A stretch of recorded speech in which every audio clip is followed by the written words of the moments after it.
যেহেতু আমি ঢাকার বাইরে থাকি, ঢাকায় ডাক্তার দেখাতে হোক বা বেড়াতে হোক, যখনই যে কাজেই যাই কয়েকটা উদ্দেশ্যে একসাথে নিয়ে যাই। তো আমি যেহেতু শুক্রবার আমার মেয়েকে ডাক্তার দেখাতে গিয়েছিলাম, শুক্রবার মতিঝিল হলিডে মার্কেটটা বসে, এটা আমি খুবই দেখছি ইদানিং ফেসবুক ইউটিউবে। তো আমার খুব ইচ্ছে ছিল মতিঝিল হলিডে মার্কেটে যাওয়ার। গুলিস্তান থেকে মাত্র 50 টাকা রিক্সা ভাড়ায় আমরা যাচ্ছি মতিঝিল আইডিয়াল কলেজের সামনে, যেখানে হলিডে মার্কেটটা বসে। এবার গিয়ে দেখি যে সেখানে আমার পছন্দ মতো কি কি পাওয়া যায়। আমার সোফার কুশন কভার দরকার ছিল, আমি এখানে কিছু ডিজিটাল প্রিন্টের কুশন কভার দেখছি। তো এগুলোর কোয়ালিটি তেমন একটা ভালো লাগেনি, যতটা দেখতে সুন্দর লাগে প্রিন্টগুলো তেমন ছিল না কোয়ালিটিটা। আমার বাবা বলছিল যে এটা ফেসে যাবে, মোবাইলে হয়তো অতটা বোঝা যাচ্ছে না এগুলো কিরকম জানি। সিনথেটিক কাপড়, এমনকি মশারির ছিদ্রের মতো এমন বড় বড় কাপড়টার মধ্যে ছিদ্রি, তো খুবই লো কোয়ালিটির মনে হচ্ছিল। আমি পুরো মার্কেটটা ক্যাপচার করতে পারিনি, যেহেতু আমি সেখানে শপিং এর উদ্দেশ্যে গিয়েছি। তো দেখবো না ভিডিও করবার, যেহেতু ঢাকার বাইরে থেকে গেছি অতটা সময় ছিল না।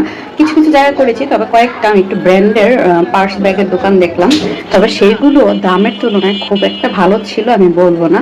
তো মোটামুটি পছন্দ হয়, কিন্তু দামগুলো অনেক বেশি। যারা ঢাকার ভিতরে থাকেন, সময় আছে, তারা ঘুরে ঘুরে দেখতে পারেন, কিছু না কিছু হয়তো কোনো না কোনো একদিন পছন্দ হতে পারে। ঢাকার বাইরে থেকে কি আসলে এত সময় ব্যয় করার মতো আমার মনে হয় না যে টাইম আছে। তো আমি সেখান থেকে 3টি হিজাব আর কুশন কভার নিয়েছিলাম, তারপর হসপিটালে চলে যাই।